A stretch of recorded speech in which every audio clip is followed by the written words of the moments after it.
Pernah nggak saat kalian sedang jalan di kota manapun, entah itu di Jakarta, Bangkok, New York, atau bahkan di sebuah desa terpencil di pedalaman Afrika, tiba-tiba muncul pertanyaan di kepala. Loh, kok di sini juga ada orang China? Sepertinya dimanapun kita berada, dari kota metropolitan yang super modern sampai pulau kecil yang sinyalnya saja susah, hampir selalu ada satu toko kelontong yang menjual segala kebutuhan sehari-hari, dan penjaganya, ya pasti, orang Cina. Tenang, ini bukan teori konspirasi. Ini juga bukan karena orang Cina bisa teleportasi kayak di film fiksi ilmiah. Apalagi karena mereka punya mesin fotokopi raksasa. Hari ini, kita akan bongkar tuntas kenapa orang Cina bisa tersebar hampir di seluruh penjuru dunia. Kita akan mundur ribuan tahun ke belakang, melihat sejarahnya, memahami budayanya, sampai mengintip kondisi masa kini. Jadi, tonton sampai habis, karena di akhir nanti, mungkin kalian akan mengangguk dan bilang, oh, pantesan. Sebelum kita membahas kenapa orang Cina menyebar kemana-mana, kita harus paham satu hal yang sangat fundamental. Cina itu bukan sekadar negara biasa, tapi sebuah peradaban tua yang sudah ribuan tahun eksis. Saat banyak wilayah di dunia masih sibuk mencari cara membuat roda yang tidak goyang, peradaban Cina sudah sangat maju. Mereka sudah menulis buku, menciptakan uang kertas pertama di dunia, mengembangkan teknologi pertanian yang canggih, dan yang paling penting, sudah berdagang lintas benua. Ribuan tahun lalu, jauh sebelum ada internet dan pesawat terbang, Cina sudah punya jalur perdagangan internasional yang legendaris, Jalur Sutra. Jalur ini bukan cuma jalan setapak, tapi sebuah jaringan rumit yang menghubungkan Cina dengan Asia Tengah, Timur Tengah, bahkan sampai ke Eropa. Para pedagang Cina membawa sutra, teh, dan porselen, menempuh perjalanan berbulan-bulan, melintasi gurun dan pegunungan. Artinya, sejak zaman dahulu kala, orang Cina memang sudah terbiasa bepergian jauh. Mereka bukan hanya sekadar liburan, tapi berdagang, bertukar budaya, dan bahkan banyak yang akhirnya menetap di tempat baru. Jadi kalau hari ini ada yang heran, kok orang Cina di mana-mana? Jawabannya sederhana. Karena dari dulu memang sudah kemana-mana. Nah, selain sejarah panjang, ada satu pilar budaya yang sangat kuat dalam masyarakat Cina, yaitu budaya merantau atau dalam bahasa Mandarin disebut cukucang. Konsep ini punya filosofi yang dalam. Kalau tanah di sini tidak lagi subur, carilah tanah lain. Kalau pintu di depan tertutup, carilah jendela yang terbuka. Merantau itu bukan dianggap sebuah kegagalan atau pelarian, tapi sebuah strategi cerdas untuk bertahan hidup dan mencari kehidupan yang lebih baik. Sepanjang sejarahnya yang ribuan tahun, China mengalami banyak sekali gejolak. Mulai dari perang saudara antar dinasti, bencana kelaparan besar yang melanda jutaan orang, pergantian kekuasaan yang penuh pertumpahan darah, hingga tekanan ekonomi yang berat. Saat kondisi di kampung halaman menjadi sangat sulit, sebagian masyarakat tidak punya banyak pilihan. Mereka memilih untuk pergi, berlayar ke negeri seberang, mencari peluang baru. Tujuan mereka sangat sederhana dan universal.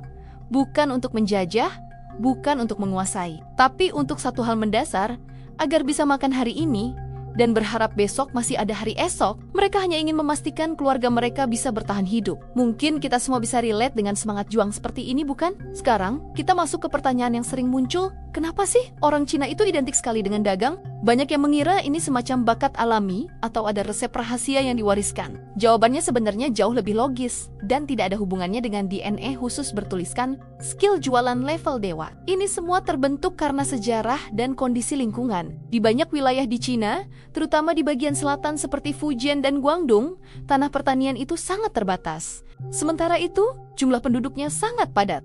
Apa artinya? Persaingan untuk bertahan hidup menjadi sangat tinggi. Karena bertani saja tidak cukup, berdagang menjadi pilihan yang paling logis. Anak-anak sejak kecil sudah terbiasa melihat orang tua mereka berjibaku dengan dunia usaha. Mereka melihat bagaimana ayahnya menghitung modal, ibunya menawar harga dengan pemasok, dan bagaimana mereka mengelola stok barang agar tidak rugi. Ini menjadi pendidikan non-formal yang mereka serap setiap hari. Jadi jangan heran kalau mereka punya intuisi bisnis yang tajam. Baru buka toko kecil, sudah tahu cara menghitung untung rugi. Baru pindah ke negara baru, sudah bisa melihat peluang usaha yang tidak dilihat orang lain. Bahkan terkadang, bahasa lokalnya masih terpatah-patah, dicampur dengan bahasa Mandarin, tapi hitungan laba di kalkulatornya sudah rapi dan akurat. Penyebaran orang Cina menjadi semakin masif ketika kita memasuki era kolonialisme, sekitar abad ke-19 hingga awal abad ke-20 pada masa itu. Kekuatan kolonial Eropa seperti Inggris, Belanda, Spanyol, dan Prancis sedang gencar-gencarnya membangun imperium mereka di seluruh dunia. Mereka membangun perkebunan,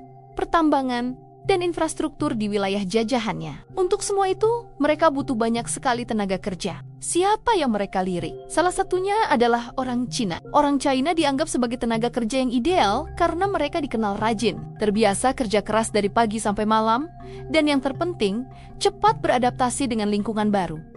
Akhirnya, terjadilah gelombang migrasi besar-besaran. Ada yang dibawa oleh pemerintah kolonial sebagai kuli kontrak, ada juga yang datang sendiri mencari peruntungan. Mereka menyebar ke berbagai penjuru dunia, ke Asia Tenggara untuk bekerja di perkebunan karet dan tambang timah, ke Amerika untuk membangun rel kereta api, bahkan sampai ke Kepulauan Karibia dan Afrika. Awalnya, banyak dari mereka yang berniat hanya bekerja sementara. Rencananya adalah mengumpulkan cukup uang, lalu pulang ke kampung halaman. Tapi, hidup seringkali punya rencana lain. Seiring berjalannya waktu, mereka mulai berkeluarga, punya anak, dan akhirnya membangun kehidupan baru di negeri orang. Dari sinilah lahir komunitas-komunitas diaspora China yang kita kenal sekarang di berbagai negara. Salah satu kunci utama kenapa diaspora China bisa bertahan dan bahkan berkembang di berbagai belahan dunia adalah kemampuan adaptasi mereka yang luar biasa. Coba bayangkan, datang ke sebuah negara baru, tidak kenal siapa-siapa, tidak bisa bahasanya, dan budayanya sangat berbeda.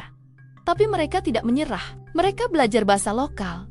Meskipun dengan logat yang khas, mereka menyesuaikan resep masakan mereka dengan bahan-bahan yang tersedia di pasar setempat. Mereka juga berusaha mengikuti aturan dan adat istiadat yang berlaku.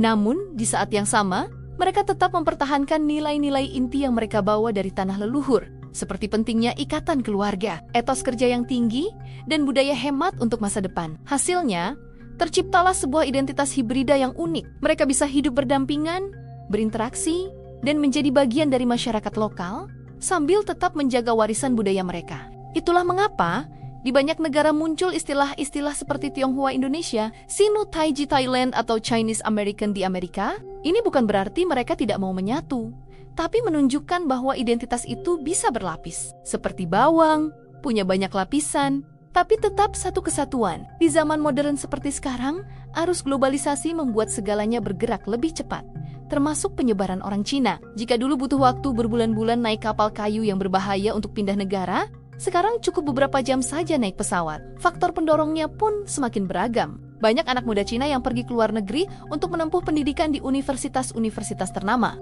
Para pebisnis memperluas jaringan usaha mereka ke pasar global. Perusahaan-perusahaan Cina mengirim tenaga ahli mereka untuk proyek-proyek internasional. Dan tentu saja, migrasi tenaga kerja untuk mencari gaji yang lebih baik masih terus terjadi. Tapi ada satu benang merah yang konsisten dari zaman dulu sampai sekarang.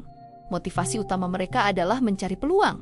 Orang China pergi ke luar negeri bukan untuk gaya-gayaan, tapi untuk mencari kesempatan hidup yang lebih baik, baik itu dalam hal pendidikan, karir, maupun bisnis. Di mana ada peluang, di situ mereka akan berusaha. Sekarang, mari kita luruskan beberapa mitos yang sering beredar. Pertama, mitos bahwa orang Cina ingin menguasai dunia. Faktanya, mereka tersebar luas ke seluruh dunia karena sejarah panjang migrasi ekonomi, bukan karena agenda tersembunyi. Kedua, mitos bahwa semua orang Cina itu pasti kaya dan sukses. Faktanya, banyak sekali dari mereka yang memulai dari nol. Dari kondisi yang sangat sulit, bekerja sebagai buruh kasar, dan berjuang mati-matian hanya untuk bertahan hidup. Kisah sukses yang kita lihat hari ini seringkali adalah hasil kerja keras beberapa generasi. Terakhir, mitos bahwa mereka tidak mau berbaur. Faktanya, di banyak negara, komunitas Cina justru menjadi bagian penting dari masyarakat lokal, berkontribusi dalam ekonomi, budaya, dan bahkan kuliner. Jadi, setelah kita bahas panjang lebar,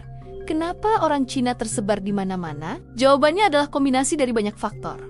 Sejarah peradaban mereka yang panjang, budaya merantau yang kuat untuk bertahan hidup, etos kerja yang tinggi, kemampuan adaptasi yang luar biasa, dan yang terpenting, keberanian untuk mengambil setiap peluang yang ada di depan mata. Ini bukan karena sihir, bukan karena rahasia gelap, dan jelas bukan karena mesin cloning. Ini adalah kisah nyata tentang manusia biasa yang dengan segala keterbatasannya terus berusaha untuk bertahan dan berkembang di dunia yang terus berubah. Kalau kalian suka dengan pembahasan ini, jangan lupa dukung terus channel kami. Klik tombol like, tinggalkan komentar kalian di bawah, dan yang paling penting, subscribe serta nyalakan loncengnya agar tidak ketinggalan fakta-fakta unik berikutnya. Terima kasih telah menonton, sampai jumpa di video selanjutnya. Dan ingat, sejarah dunia itu sangat luas dan selalu menarik untuk dibahas bersama. Dadah!